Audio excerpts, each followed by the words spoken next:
Kita akan lanjutkan bahasan kita tentang tema kebaikan yang diperintahkan dan keburukan yang dilarang terhadap sesama dalam Al-Quran. Pada bahasan yang lalu kita telah jelaskan bagaimana di dalam ayat-ayat Al-Quran Allah banyak memerintahkan berkaitan dengan amal-amal terhadap sesama. Hingga insya Allah telah kita bahas 25 poin insya Allah yang sudah kita bahas dan jelaskan dari ayat-ayat Al-Quran yang memerintahkan terkait hubungan sikap-sikap terhadap sesama. Kita akan lanjutkan pada pagi hari ini bahasan berikutnya masih terkait dengan ayat-ayat yang Allah firmankan dalam Al-Quran berkaitan dengan hubungan dengan sesama. Bapak Ibu sekalian, saya akan menyegarkan kembali bagaimana Al-Quran menjadi pedoman dan petunjuk kita dalam beramal. Allah Ta'ala menjelaskan diantaranya dalam surat Al-Isra bahwa Al-Quran Allah turunkan sebagai petunjuk, dan siapa yang berpegang teguh kepadanya maka ia akan dijanjikan Allah, dijaminkan Allah kesuksesan dunia akhirat. Di antaranya dalam surat Al-Isra ayat 9 Allah berfirman, A'udzubillahi minasyaitonir rajim, Inna hadzal Qur'ana yahdi lillati hiya aqwam wa yubashshirul mu'minina alladzina ya'maluna as-salihati anna lahum ajran kabira. Sesungguhnya Al-Quran ini memberikan petunjuk kepada jalan yang lebih lurus dan memberi kabar gembira kepada orang-orang mukmin yang mengerjakan amal soleh bahwa bagi mereka pahala yang besar. Siapa yang beramal soleh dengan petunjuk Al-Quran, dialah yang dijamin oleh Allah meraih kesuksesan dunia dan akhirat. Dalam Al-Quran Allah telah jelaskan tentang amal-amal yang Allah perintahkan, di antaranya yang memenuhi hak Allah, hablu minallah, memenuhi hak diri dan juga memenuhi hak sesama. Dalam surat Al-Qasas ayat 77 Allah berfirman, A'udzubillahi minasyaitonir rajim. Wabtahi fima ataqallahu daral akhirata wa la tansa nasibaka minad dunya wa aqsim kama ahsanallahu ilaik wa la tabhil fasada fil ard innallaha la yuhibbul mufsidin. Carilah pada apa yang telah dianugerahkan kepadamu, yakni sumber daya yang Allah karuniakan kepada kita, baik sumber daya waktu, kesehatan, kekuatan, harta untuk bekal negeri akhirat. Dan jangan kamu melupakan bagianmu dari kenikmatan dunia.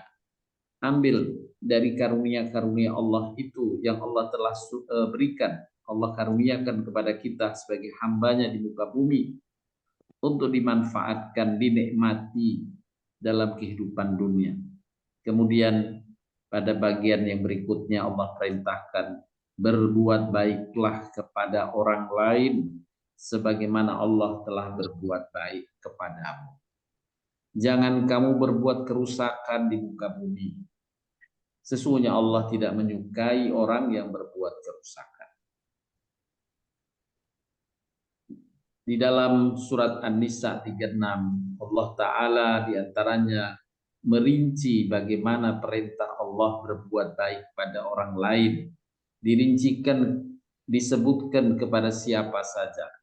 Sebagaimana telah dijelaskan sebelumnya, rincian semacam ini menunjukkan bahwa Allah memberikan perhatian khusus untuk amal-amal hablum minan nas.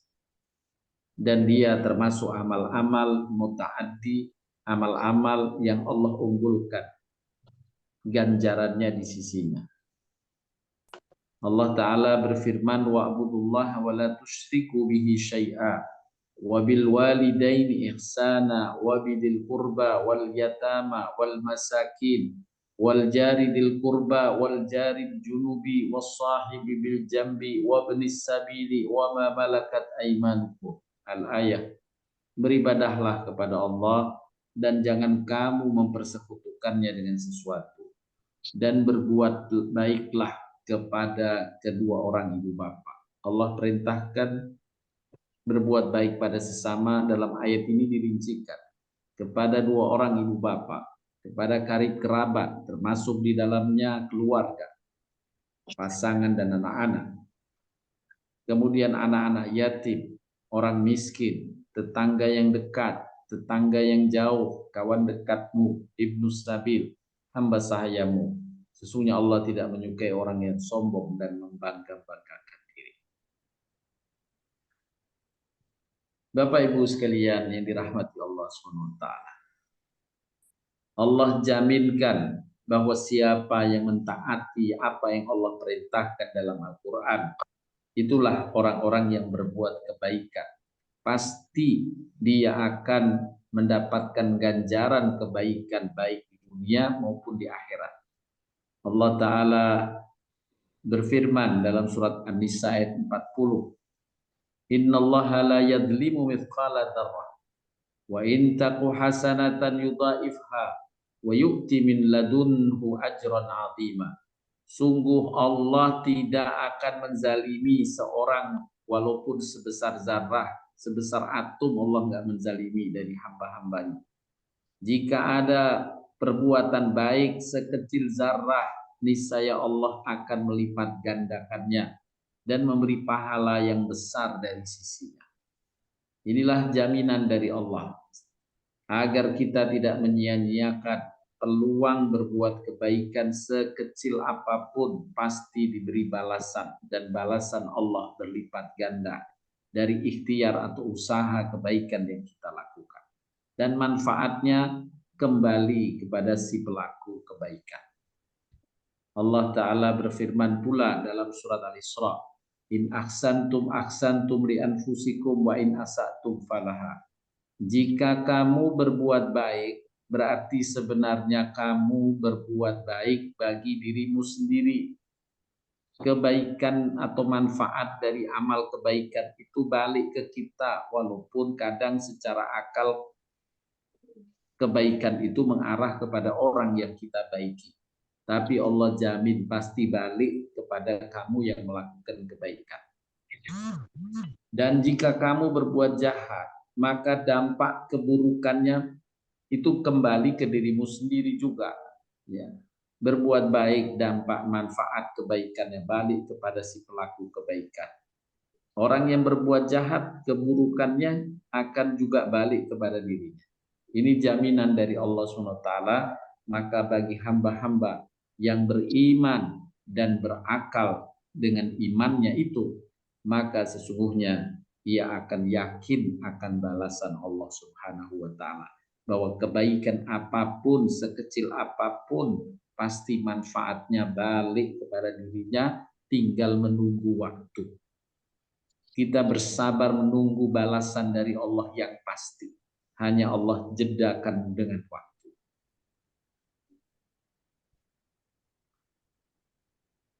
Bapak Ibu sekalian, dalam bahasan sebelumnya telah kita ungkapkan ayat-ayat Al-Quran yang menegaskan atau memerintahkan serta melarang hal-hal interaksi atau terkait dengan interaksi dengan sesama. Kita sudah membahas yang lalu larangan untuk kita tidak boleh berkata kasar, perintah menahan amarah, perintah berbuat baik pada orang lain, jangan sombong dan angkuh dalam bergaul, maafkanlah kesalahan orang lain, memberi nasihat hendaknya dengan lembut tidak kasar, menyeru kebaikan dengan cara yang baik dan bijaksana, berjalan di muka bumi dengan rendah hati dan menjaga kedamaian, rendahkanlah suaramu saat berbicara, jangan mengejek dan mengolok-olok, jangan bersangka buruk dan menggunjing dan mencari kesalahan orang, balaslah kejahatan dengan kebaikan. Juga berbaktilah dan jangan mengeluarkan kata-kata yang tidak menghormati orang tua. Catatlah hutang-hutangmu. Berikan perpanjangan waktu bila orang yang berhutang padamu dalam kesulitan. Jangan memakan harta orang lain dengan cara batil. Jangan ingkar atau melanggar janji. Jagalah kepercayaan orang lain kepadamu. Berlakulah adil terhadap sesama. Perhatikan dan tolonglah anak yatim di sekitarmu. Damaikanlah orang yang berselisih. Jagalah persatuan, jangan suka berpecah belah. Jangan membela ketidakjujuran. Bekerja samalah dalam kebaikan dan ketakwaan. Jangan bekerja sama dalam dosa dan kedurhakaan. Jangan mengurangi timbangan. Ini ayat-ayat yang tercantum dalam Al-Quran berkaitan dengan perintah dan larangan, khususnya dalam interaksi dengan sesama. Kita akan lanjutkan pada pagi hari ini perintah lainnya dalam Al-Quran. Perintah untuk peduli pada sesama, larangan bersikap kikir dan boros. Di antaranya Allah firmankan dalam surat Al-Isra ayat 29 dan surat An-Nisa ayat 37. Allah berfirman yang artinya, dan janganlah kamu jadikan tanganmu terbelenggu pada lehermu. Ini satu ungkapan tentang kekikiran. Dan jangan kamu terlalu mengulurkannya, karena itu kamu menjadi tercela dan menyesal. Tercela karena kikir dan menyesal karena boros. Juga dalam firman Allah lainnya, Allah berfirman yang artinya, yaitu orang-orang yang kikir dan menyuruh orang lain berbuat kikir dan menyembunyikan karunia Allah yang telah diberikannya kepada mereka. Dan kami telah menyediakan untuk orang-orang kafir siksa yang menghinakan. Larangan berbuat kikir dan boros. Perintahnya adalah kepedulian pada sesama. Banyak ayat dalam Al-Quran berkaitan dengan persoalan kepedulian ini yang disimpulkan oleh Imam Ibnu Qayyim dengan satu makna kedermawanan.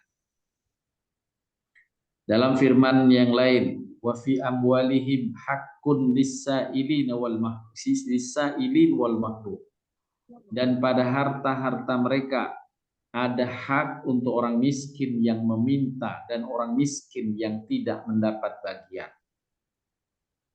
Allah berfirman pula dalam surat Al-Hadid yang artinya sesungguhnya orang-orang yang bersedekah, baik laki-laki maupun perempuan, dan meminjamkan kepada Allah dengan pinjaman yang baik, niscaya akan dilipat gandakan pahala kepada mereka dan bagi mereka pahala yang banyak. Allah telah membuat perumpamaan orang yang bersedekah. Allah umpamakan seperti orang itu memberi pinjaman kepada Allah. Itu Allah sebut dalam surat Al-Hadid. Mereka meminjamkan kepada Allah pinjaman yang baik. Pasti Allah akan jamin balasannya. Allah akan kembalikan pinjaman. Dan Allah besarkan pinjaman itu kelak di akhirat. Juga kita temukan dalam firman Allah lainnya surat Al-Furqan 67. Allah berfirman yang artinya, dan termasuk hamba-hamba Tuhan yang Maha Pengasih adalah orang-orang yang apabila menginfakkan harta, mereka tidak berlebihan dan tidak pula kikir. Mereka melakukan di antara keduanya secara wajar. Firman Allah berikutnya dalam surat At-Takhabur, maka bertakwalah kamu kepada Allah menurut kesanggupanmu, dan dengarlah serta taatlah, dan nafkahkanlah nafkah yang baik untuk dirimu. Barang siapa yang dipelihara dari kekikiran dirinya, maka mereka itulah orang-orang yang beruntung. Bapak Ibu sekalian, ayat-ayat yang memerintahkan untuk berinfak, bersedekah, peduli pada sesama. Allah telah firmankan dalam Al-Quran dan Imam Qayyim memberikan catatan, sungguh perintah bersedekah di dalam Al-Quran, berinfak dan peduli pada sesama adalah termasuk ayat yang paling banyak diulang dalam Al-Quran. Yang kemudian Imam Qayyim menyebutkan ini adalah satu sikap kedermawanan yang merupakan sikap orang mukmin, sikap ketakwaan.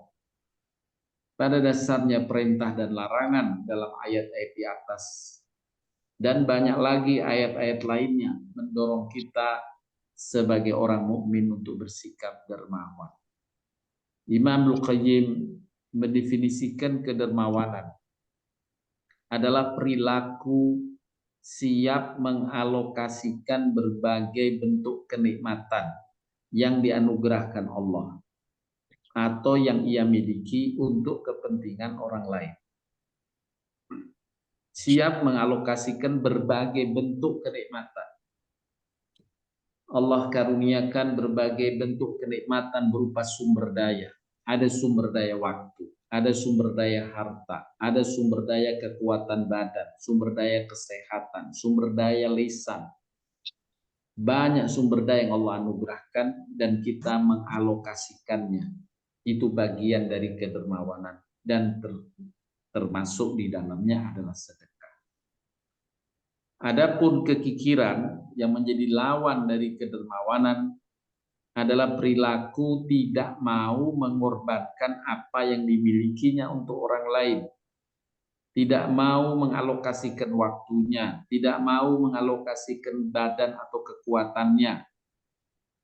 Tentu termasuk di dalamnya tidak mau mengalokasikan sebagian dari rizki yang Allah anugerahkan. Ini bentuk kekikiran. Tetapi yang ingin digarisbawahi oleh Imam Qayyim bahwa perintah-perintah Allah terkait dengan sedekah bukan semata-mata berkaitan dengan harta. Kekikiran bukan semata-mata terkait dengan harta. Kedermawanan juga bukan semata-mata terkait dengan harta, tetapi mencakup semua sumber daya yang Allah telah anugerahkan kepada hamba-Nya. Siapa yang dapat mengalokasikan dengan baik sumber daya yang Allah anugerahkan untuk kepedulian pada sesama, maka ia tergolong orang yang dermawan. Sedangkan yang tidak peduli, maka ia termasuk orang yang kikir. Kedermawanan dengan kata lain adalah orang yang siap berkorban untuk orang lain, untuk keluarga, untuk masyarakat, bahkan untuk bangsa atau umat. Kedermawanan adalah perintah Allah dan merupakan pilarnya syukur kepada Allah atas segala bentuk nikmat darinya. Kedermawanan adalah salah satu wujud syukur nikmat kepada Allah. Allah berfirman dalam surat Al-Kautsar, Inna a'tainakal kautsar fasholli li rabbika wanhar. Sesungguhnya kami telah memberikan kepadamu nikmat yang banyak, maka dirikanlah salat karena Tuhanmu dan berkorbanlah. Dirikanlah salat. Salat adalah bagian dari perwujudan syukur nikmat dan juga berdermawan, bersikap dermawan bagian juga atau perwujudan dari syukur nikmat.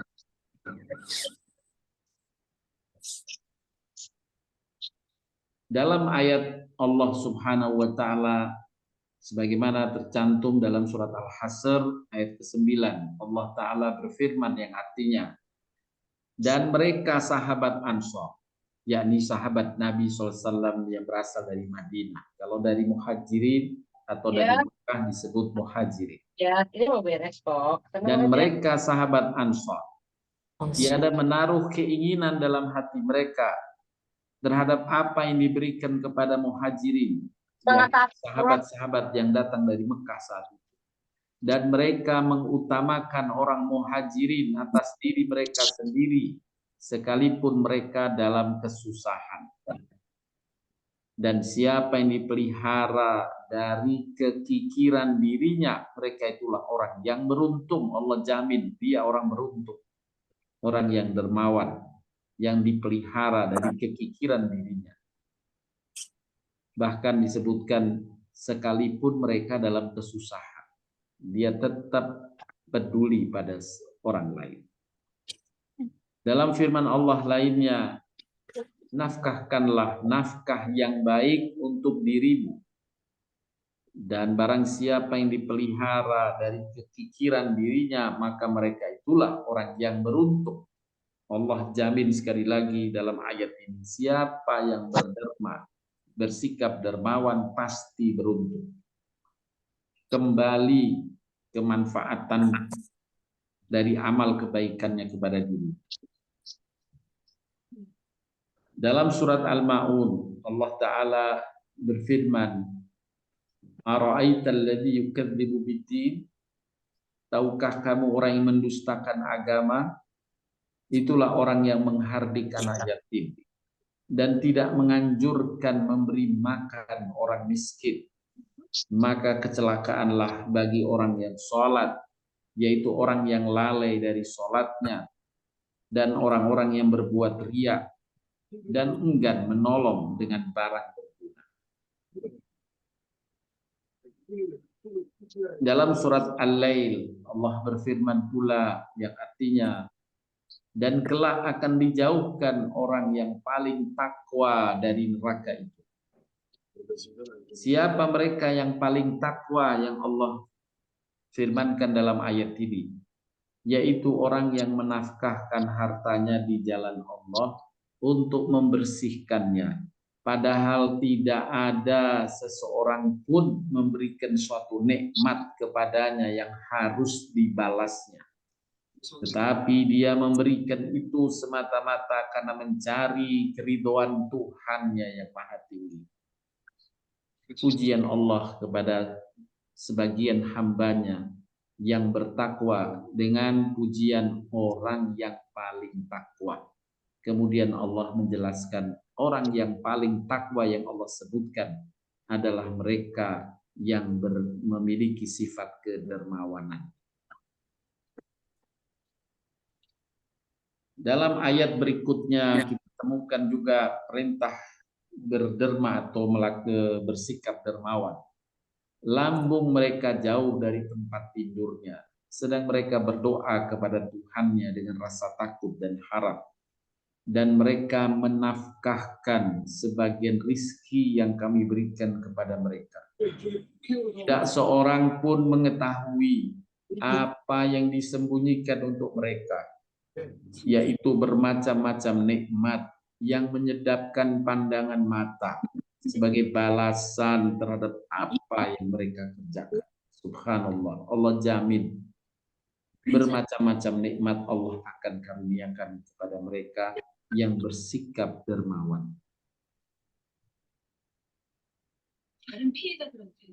Disebutkan pula dalam hadis yang diriwayatkan oleh Imam Ahmad bahwa Rasulullah SAW bersabda, terhadap setiap jiwa pada setiap terbit matahari dikenakan sedekah, yakni diperintahkan kepadanya sedekah.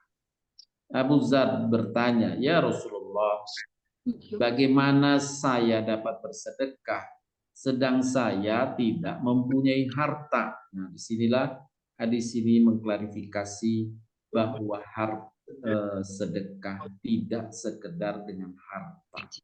Dengan berbagai sumber daya yang Allah telah karuniakan, kita bisa bersedekah. Rasul menjawab pertanyaan dari Abu Dzar yang menyampaikan, bagaimana saya bersedekah sedang saya tidak punya harta? Kemudian Nabi menjawab, sesungguhnya pintu-pintu sedekah itu adalah takbir, tasbih, tahmid, tahlil, membaca astaghfirullah, menyuruh yang baik, mencegah yang mungkar, membuang duri dari jalan, tulang dan batu dari jalan, memberi petunjuk kepada orang yang buta, memberi pengertian kepada orang yang tuli dan peka, sehingga ia dapat mengerti, menunjuki orang yang mencari sesuatu, membawa bantuan pada orang yang memerlukannya, membantu orang-orang yang lemah. Semuanya itu adalah pintu-pintu sedekah dari kamu. Bahkan bagimu pahala sedekah dengan bergaul baik dengan pasangan. Subhanallah. Begitu luas cakupan dakwah perintah bersedekah. Oleh karenanya dalam Al-Quran Allah mengulang-ulang perintah ini karena begitu pentingnya dalam kehidupan manusia dan kepedulian pada sesama, termasuk amal yang ditinggikan oleh Allah Subhanahu wa Ta'ala. Berkaitan dengan macam sedekah ini, alhamdulillah Imam Ibnu Qayyim telah memerincikan dengan penjelasan kedermawanan. Ada 10 macam bentuk kedermawanan yang dapat dilakukan. Yang pertama, kedermawanan dengan pengorbanan jiwa. Ini merupakan tingkatan yang paling tinggi. Ketika para pejuang, di antara contohnya pejuang kemerdekaan, ia bertaruh nyawa, berjuang melawan pasukan penjajah saat itu, yang kemudian di antara mereka ada yang tertembak, misalnya terbunuh, dan dia wafat. Sungguh dia telah rela mengorbankan jiwanya, mengorbankan nyawanya untuk kebaikan kita yang hidup sesudah, yang menjadikan negeri kita menjadi merdeka. Sungguh kita merdeka atas jasa, ikhtiar, perjuangan mereka, pengorbanan mereka, para pahlawan terdahulu yang sampai mengorbankan nyawa. Semoga Allah besarkan pahala mereka.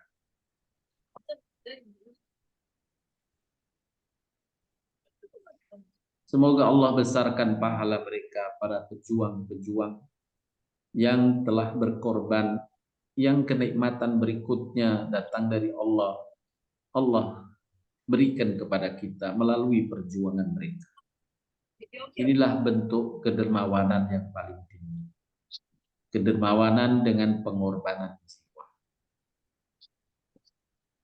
Kemudian yang kedua, kedermawanan dengan kekuasaan. Kedermawanan orang yang memiliki kekuasaan membuatnya tidak mempedulikan kekuasaannya dan dia lebih mengutamakan keperluan orang lain yang perlu dibantu. Dia mempertaruhkan kekuasaan untuk membantu orang lain. Bahkan mungkin ia tidak mendapatkan sesuatu kenikmatan hanya karena dia menolong orang lain. Dia mempertaruhkan kekuasaannya, dicopot kekuasaannya. Sebagaimana Nabi Musa alaihissalam ketika pasukan atau tentara Fir'aun menyiksa salah seorang rakyatnya di kerajaan Fir'aun saat itu, Nabi Musa melihat kesewenang-wenangan itu, kemudian Nabi Musa melerai awal. Tapi tentara saat itu tetap saja melakukan aniaya kepada orang yang dianiayanya. Kemudian Nabi Musa melawannya, dan Nabi Musa melawan dengan tinjunya. Terpuruklah mereka tentara tadi, dan Nabi Musa kemudian akan ditangkap. Nabi Musa keluar dari kerajaan Fir'aun saat itu, padahal Nabi Musa saat itu telah diangkat sebagai anak angkat oleh keluarga Fir'aun. Nah, ini kekuasaan yang dipertaruhkan, yang dicontohkan oleh Nabi Musa sampai ia menjadi orang rantau saja. Kedermawanan dengan kekuasaan. Kemudian yang ketiga, kedermawanan dengan kesenangan, ketenangan dan istirahat. Ya, saat seseorang sedang santai, sedang menikmati ketenangannya, kesenangannya, tiba-tiba ada orang yang membutuhkannya. dan dia mengabaikan waktu istirahatnya untuk berpayah-payah demi kemaslahatan orang lain yang membutuhkan pertolongan, sampai-sampai dia tidak sempat tidur, maka itu bentuk kedermawanan yang utama pula. Kemudian yang keempat, kedermawanan dengan ilmu. Ini juga disebutkan oleh Imam Ibnu Qayyim termasuk tingkatan yang tinggi, karena mendermakan ilmu lebih baik daripada mendermakan harta, karena ilmu lebih mulia daripada harta. Berikutnya yang kelima adalah kedermawanan dengan memanfaatkan kedudukan, seperti meminta tolong kepada seseorang untuk menemui seorang pemimpin, yakni memberikan rekomendasi, bentuk-bentuk rekomendasi. Ini termasuk bagian dari kedermawanan, mau memberikan rekomendasi. Kemudian macam yang keenam, kedermawanan dengan membiarkan apa yang ada di tangan manusia dan tidak menengok kepadanya, serta tidak mengusiknya dengan apa. Tidak merasa iri, tidak merasa dengki dengan apa yang Allah telah karuniakan pada orang lain. Ini juga bentuk kedermawanan. Selalu dengan ikhlas mengapresiasi kenikmatan yang ada pada orang lain. Bahkan sebagaimana disebutkan dalam hadis, Nabi suatu kali menjumpai seseorang, atau saat di masjid, Nabi mengatakan ada orang yang ahli surga yang akan masuk masjid. Sampai berulang beberapa kali, sehingga seorang sahabat Nabi ingin tahu amal apa yang menyebabkan orang itu disebut oleh Nabi selalu dengan ahli surga. Padahal dalam keseharian biasa-biasa saja. Maka sahabat tadi bermalam di rumahnya ingin tahu apakah dia sholat atau amal apa yang khusus. Ternyata biasa-biasa saja juga. Setelah terjadi dialog, dia pun menyampaikan, sesungguhnya saya pernah dipuji Nabi berkaitan saya tidak pernah dengki pada kenikmatan orang lain, dan saya pandai dalam mengapresiasi kenikmatan yang Allah karuniakan pada orang lain. Nah, itu bentuk kedermawanan. Kemudian yang ketujuh, kedermawanan dengan pemberian harta. Nah, Imam Qayyim memberikan catatan banyak orang ketika memahami ayat-ayat Al-Quran tentang kedermawanan atau perintah peduli pada sesama, lebih pada pemahaman kepedulian dengan berbagi harta. Sesungguhnya berbagi harta hanya sebagian kecil dari amalan kedermawanan atau kepedulian pada sesama. Yang kedelapan, kedermawanan dengan aktivitas badan. Disebutkan dalam hadis Nabi SAW, pada setiap persendian salah seorang di antara kalian ada sedekahnya. Setiap hari yang padanya matahari terbit lalu dia bertindak secara adil di antara dua orang adalah sedekah. Mendamaikan orang juga adalah sedekah, karena dia mengalokasikan waktu, pikiran, ya, untuk bisa mendamaikan, berbuat baik pada sesama. Itu bagian dari sedekah. Membantu orang berkaitan dengan hewan tunggangannya, ya, atau sekarang kendaraannya. Misalnya motornya agak dia saat parkir susah, dia membantunya. Ini bagian dari kedermawanan pula. Lalu dia menaikkan ke atas punggungnya, atau dia mengangkatkan barang dagangannya ke atasnya, adalah sedekah. Kata-kata yang baik adalah sedekah. Setiap langkah kaki, waktu seseorang berjalan menuju sholat adalah sedekah. Menyingkirkan gangguan dari jalan adalah sedekah. Inilah macam-macam sedekah dengan aktivitas badan. Kemudian yang kesembilan, kedermawanan dengan kesabaran dan menahan diri. Ini juga termasuk kedermawanan tingkatan yang mulia. Tidak ada yang bisa melakukannya kecuali yang memiliki jiwa yang besar. Siapa yang tidak bisa menjadi dermawan dengan harta, dia bisa berderma dengan kesabarannya. Allah menetapkan hukum qisas. Namun siapa yang melepaskan hak tebusan qisas, maka itu merupakan tebusan bagi dosanya. Dengan kedermawanan ini seorang bisa merasakan pahalanya dunia dan akhirat. Sebagaimana Allah firmankan dalam surat An-Nur ayat 22. Pernah juga sudah kita pernah bahas. Asbabun nuzulnya berkaitan dengan kisah Abu Bakar Siddiq ketika ada keluarganya yang disantuni, tetapi keluarga itu selalu memfitnah keluarga Abu Bakar. Ketika Abu Bakar mengetahui, Abu Bakar sempat marah. Tapi kemudian Allah turunkan surat An-Nur ayat 22 yang meminta Abu Bakar khususnya yang terkait dengan asbabun nuzul ayat ini agar memaafkan dan berlapang dada, bersabar. Dengan kalimat, apakah kamu tidak ingin Allah mengampunimu? Maka atas kalimat, apakah kamu tidak ingin Allah mengampunimu? Abu Bakar kemudian melepaskan haknya untuk membalas dan tetap Abu Bakar berlapang dada, tetap memberikan santunan pula pada keluarga itu. Ini adalah juga bentuk kedermawanan berupa kesabaran menghadapi gangguan-gangguan dalam interaksi sesama. Kemudian yang ke-10, kedermawanan dengan akhlak, perilaku dan budi pekerti yang baik. Ini di atas kedermawanan dengan sabar, menguasai diri dan maaf. Tingkatan ini dapat mengangkat pelakunya ke derajat orang-orang yang puasa pada siang hari dan sholat tahajud pada malam hari, serta dapat memberatkan timbangan.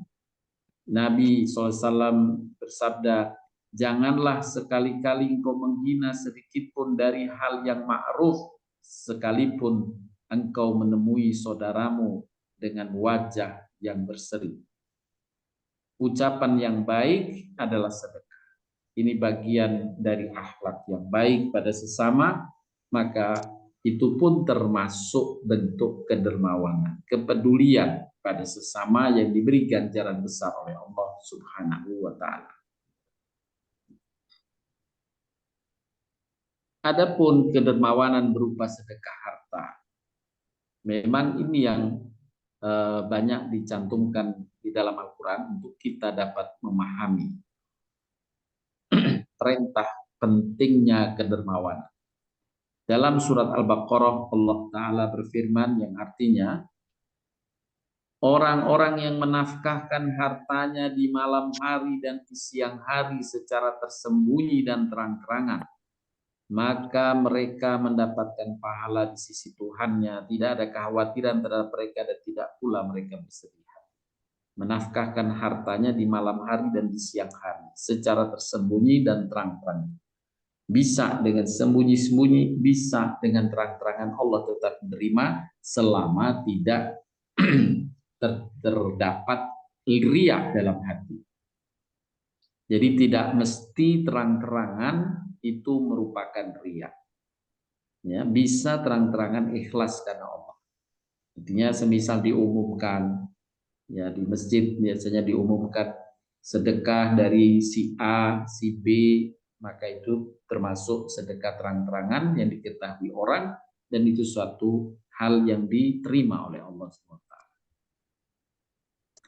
Dalam ayat yang lain, sesungguhnya orang-orang yang bersedekah baik laki-laki maupun perempuan dan meminjamkan kepada Allah pinjaman yang baik, niscaya akan dilipat gandakan ganjarannya kepada mereka dan bagi mereka pahala yang banyak.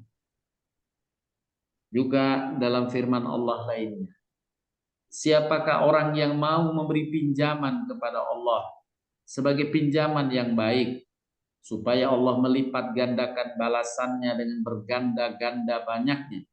Dan ingatlah, Allah jualah yang menyempitkan dan meluaskan rizki, dan hanya kepada Allah lah kamu semua akan dikembalikan. Juga dalam perintah Allah lainnya surat Al-Baqarah 261.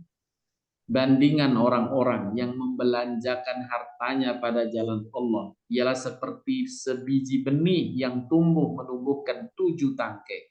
Tiap-tiap tangkai mengandung 100 biji, berarti ada 700 biji. Ingatlah, Allah akan melipat gandakan pahala bagi siapa yang dikehendakinya. Allah maha luas rahmat atau karunia-Nya, lagi ilmunya meliputi segala sesuatu. Ini pelipat gandaan pahala yang Allah janjikan bagi mereka yang mau bersedekah atau berderma untuk sesama dan kepedulian pada sesama. Juga dalam surat Saba, katakanlah wahai Muhammad, sesungguhnya Tuhanku memurahkan rizki bagi siapa yang dikehendakinya di antara hamba-hambanya. Dia juga yang menyempitkannya bagi mereka. Apa saja yang kamu infakkan, maka Allah akan menggantikannya. Dialah sebaik-baik pemberi rezeki. Ini jaminan dari Allah. Siapa yang berinfak, sungguh Allah akan balikkan manfaatnya berlipat ganda pada diri yang menginfak.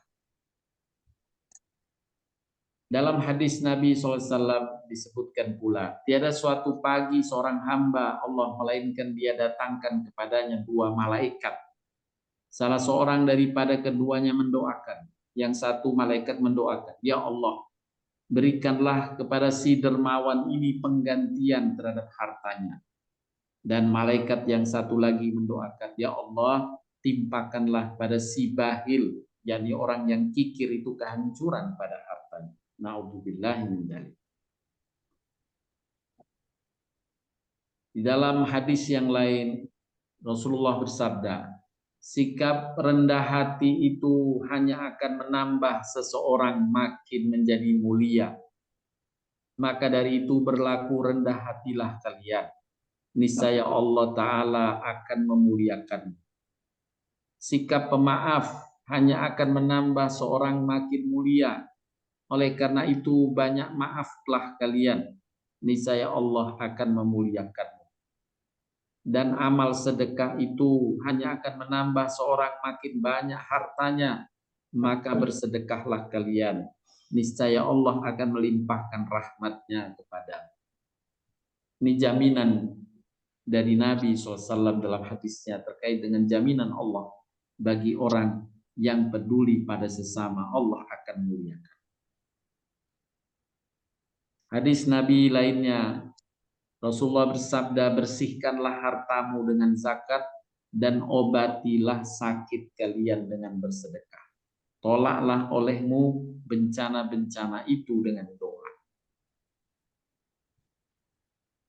Juga dalam surat Al-Munafiqun ayat ke-10, Allah Ta'ala mengingatkan agar kita peduli pada sama diantaranya dengan sedekah. Belanjakanlah sebagian dari apa yang telah kami berikan padamu sebelum datang kematian kepada salah seorang di antara kamu. Lalu ia berkata, ya Tuhanku, mengapa engkau tidak menangguhkan kematianku sampai waktu yang dekat yang menyebabkan aku dapat bersedekah dan aku termasuk orang yang saleh. Maka ayat lanjutannya, Allah telah menetapkan ajal tidak akan menambah dan tidak akan mengurangi sedikit. Kesempatan itu telah tertutup ketika ajal telah tiba. Dan yang dapat dipetik dari ayat ini, sesungguhnya orang yang akan meninggal itu dia ingin bertambah kesempatan untuk beramal, dan amalan yang dipilihnya adalah sedekah, bukan sholat, bukan yang lain-lain. Ya Allah, berikan kesempatan saya bersedekah saja. Kenapa? Karena pertama dia adalah amal yang ringan. Yang kedua, ganjarannya besar di sisi Allah Subhanahu wa Ta'ala. Maka itulah yang diinginkan oleh orang yang akan menemui ajal. Kemudian ada adab-adab yang Allah perintahkan pula berkaitan dengan kita bersedekah atau berderma dengan orang lain. Di antara adab yang diajarkan dalam Al-Quran adalah kita boleh bersedekah dengan sembunyi atau terang-terangan. Jika kamu tampakkan sedekah itu, maka yang demikian itu adalah baik. Dan jika kamu sembunyikan sedekah itu, kamu berikan pada orang fakir miskin, maka itu lebih baik bagi. Artinya kita tidak menyebarkan ke orang-orang lain, ya, ke banyak orang begitu, maka itu lebih baik. Allah menghapuskan dari kamu sebagian dari kesalahanmu. Ingatlah Allah amat mengetahui secara mendalam akan apa yang kamu lakukan. Jadi kita membantu orang bisa dengan terang-terangan, bisa dengan sembunyi. Tentu yang sembunyi Allah berikan apresiasi ganjaran yang lebih besar. Kemudian adab berikutnya, larangan mengungkit dan menyakiti si penerima. Allah berfirman, ya ayyuhalladzina amanu la tubtilu shadaqatikum bil manni wal adha kalladzi yunfiqu malahu ria'an nasi wa la yu'minu billahi wal yawmil akhir. Wahai orang-orang beriman, jangan kamu hapuskan pahala amal sedekahmu dengan mengungkit-ungkit sedekah itu dan dengan ucapan menyakiti si penerima. Bila kamu lakukan seperti itu seperti orang yang membelanjakan hartanya karena hendak berlaku riya pada manusia. Dan ia tidak pula beriman kepada Allah dan hari akhirat. Tidak mengimani Allah, ya naudzubillahi min dzalik.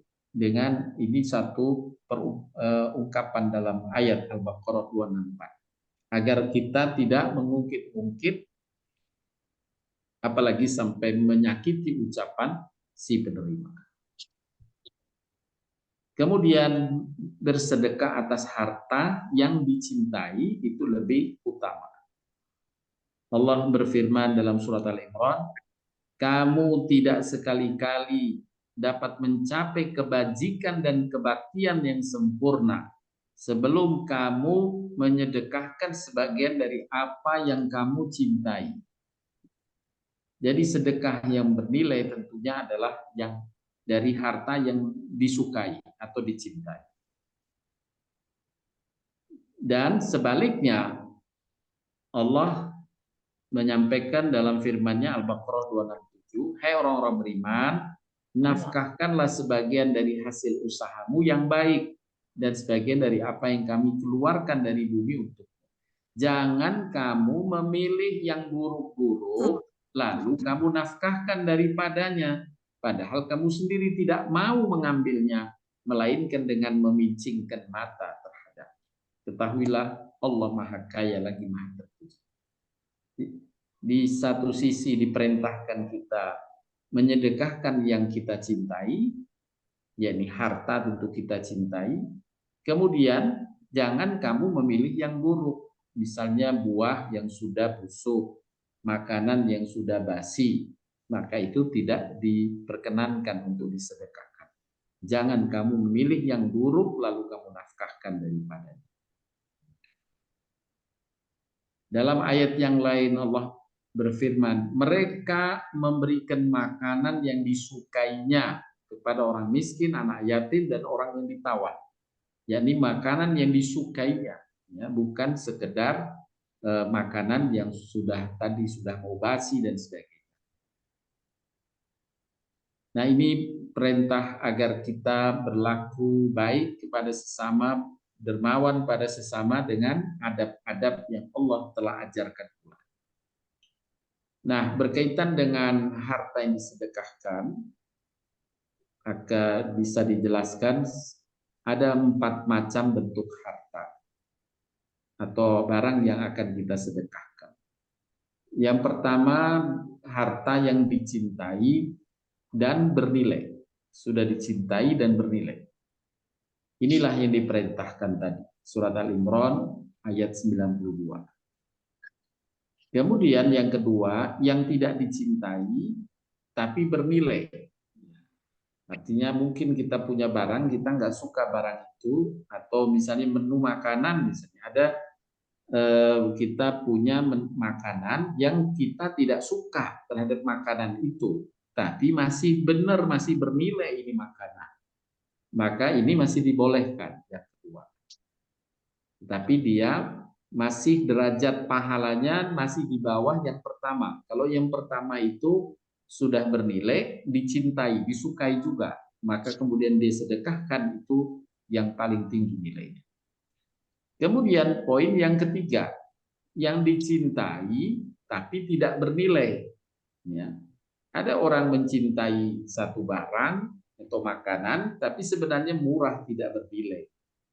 Nah, ini masih diterima, ya, masih diterima, tetapi tentu nilai ganjarannya di bawah yang pertama dan yang kedua. Dan poin yang keempat, yang tidak dicintai tidak bernilai. Ya, sebagai misal adalah makanan yang sudah agak basi rasanya. Sudah nilainya sudah memang tidak kurang bernilai, dia tidak suka lagi. Nah, ini yang dilarang. Tercantum larangan tersebut dalam surat Al-Baqarah 267 yang tadi di atas telah dibacakan. Bapak Ibu sekalian yang dirahmati Allah Subhanahu wa taala. Kemudian adab berikutnya atau perintah berikutnya, agar kita menolong atau peduli pada sesama itu dengan melalui harta dan sebagainya, pada orang yang minta bantuan dan yang tidak minta bantuan. Allah berfirman dalam surat Az-Zariyat ayat 19.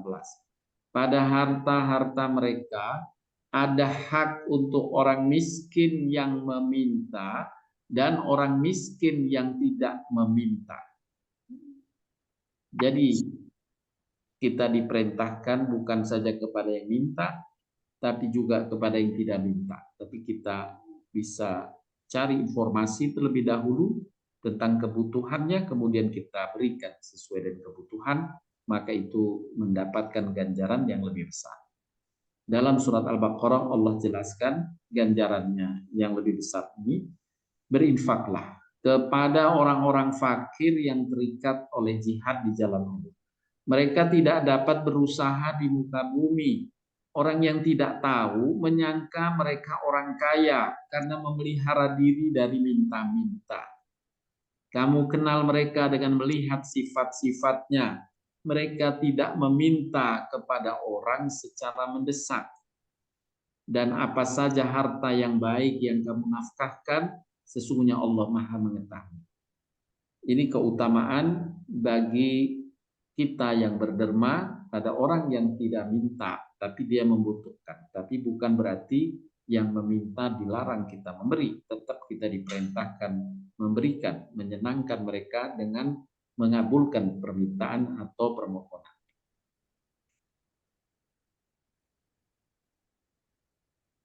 Dalam ayat surat Al-Had juga disampaikan di sini dalam bentuk kalimat, beri makanlah orang yang rela dengan apa yang ada padanya, yang tidak meminta-minta, dan orang-orang yang minta. Jadi yang tidak minta kamu beri, yang tidak minta pun, yang meminta pun kamu beri.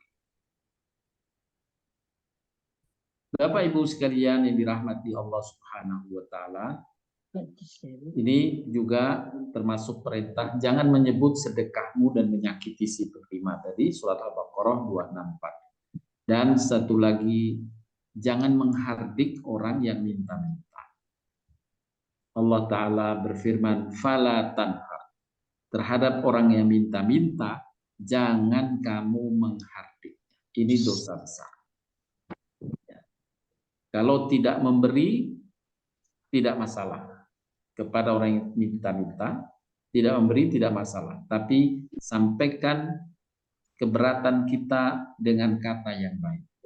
Fala tanhar, jangan sampai menghardik. Nah, Bapak Ibu sekalian, inilah di antara amal yang Allah perintahkan dalam berinteraksi dengan sesama, khususnya berkaitan dengan bersedekah, berderma, peduli pada sesama. Tidak berlaku kikir dan selalu berada dengan kebaikan. Inilah yang dapat disampaikan pada kajian pagi hari ini. Mudah-mudahan bermanfaat. Untuk selanjutnya dipersilahkan bila ada yang ingin didiskusikan. Jazakallah Pak Ustadz. Sama-sama Bu Lili, dipersilahkan. Silahkan Bu Lili memandu. Iya, silakan Ibu-ibu, bapak-bapak yang ingin bertanya.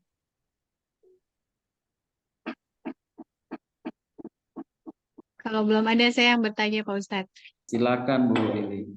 Pak Ustadz, em, kalau ada yang berucap kalau misalnya kita sedekah, kalau belum terasa berat itu pahalanya belum besar.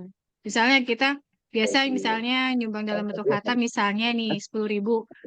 Terus kita rasanya kalau 100.000 tuh agak berat. Nah, kalau kita memaksakan 100.000 katanya pahalanya lebih besar. Gimana Pak Ustadz? Baik, ya. Sebagaimana pernah dijelaskan dalam kajian sebelumnya, bahwa besarnya pahala seiring dengan besarnya effort, ya, besarnya effort. Artinya semakin besar effort seseorang dalam mengamalkan apa yang Allah perintahkan, Allah berikan ganjaran besar. Ya, jadi pernah saya sampaikan bagaimana pahala antara Umar bin Khattab sebagai contoh dengan pahala Utsman bin Affan untuk satu amalan yang sama bisa berbeda pahalanya. Karena pada satu jenis amalan tertentu si A lebih berat dibanding si B dalam mengerjakannya. Maka yang lebih berat mendapatkan pahala sesuai dengan effort dan niatnya tentunya. Demikian si B karena pada amalan tertentu mungkin lebih ringan. Ya. Begitu Bu Lili, memang benar ya, sesuai dengan effortnya. Baik Pak Ustadz, silakan untuk yang lain. Silakan Bu Sofi. Ya, Assalamualaikum. Assalamualaikum warahmatullahi wabarakatuh. Terima kasih, Jeng Lili. Pak Farhat, ini kan kadang-kadang ada ini ya, jadi ya, ini cerita lah dari ibu-ibu gitu ya. Jadi saya hanya diam saja dulu lah. Karena begini, ada seseorang atau beberapa orang itu menjual barang, lalu dengan doa begini, ya Allah ya Tuhanku, mohon dimudahkan saya menjual barang ini agar saya bisa bersedekah. Jadi dia itu mau menjual dulu gitu loh Pak. Jadi kasusnya Ya, mau menjual dulu agar bisa bersedekah gitu loh. Jadi terus baik.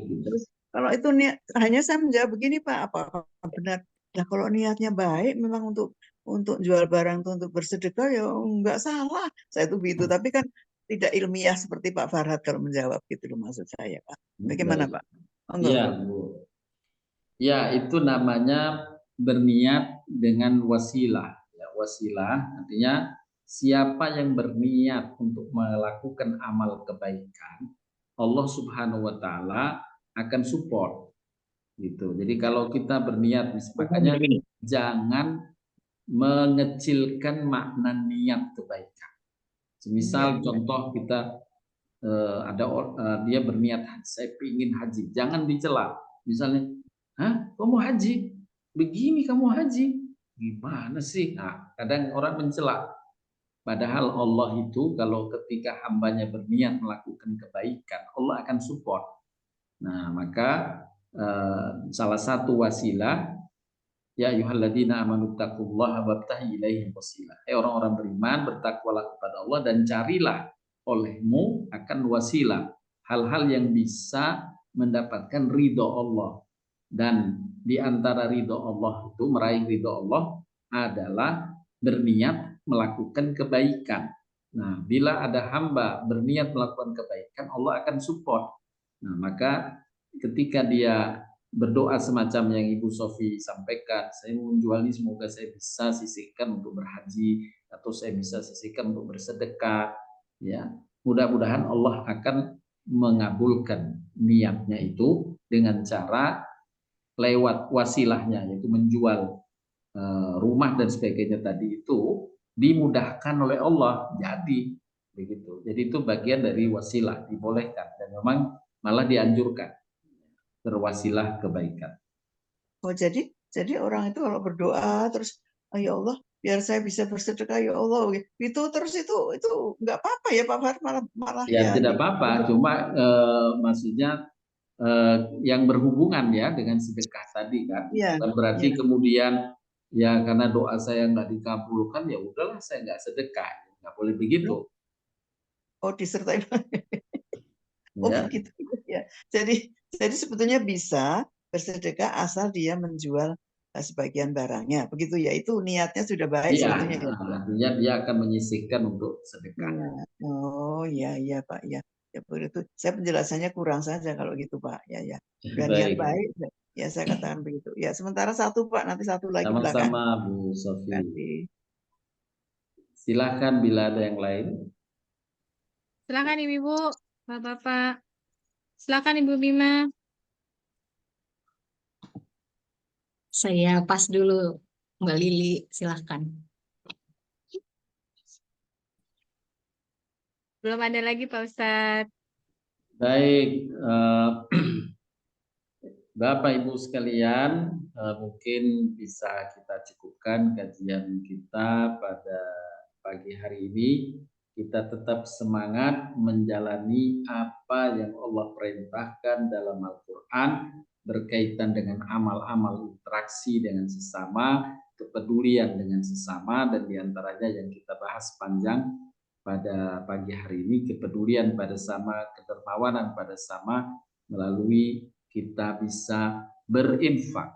Apakah infak dengan harta, infak dengan lisan, infak dengan kekuatan yang Allah telah karuniakan kepada kita, infak dengan bahkan nyawa sekaligus yang tadi Ibnu Qayyim menyebutkan.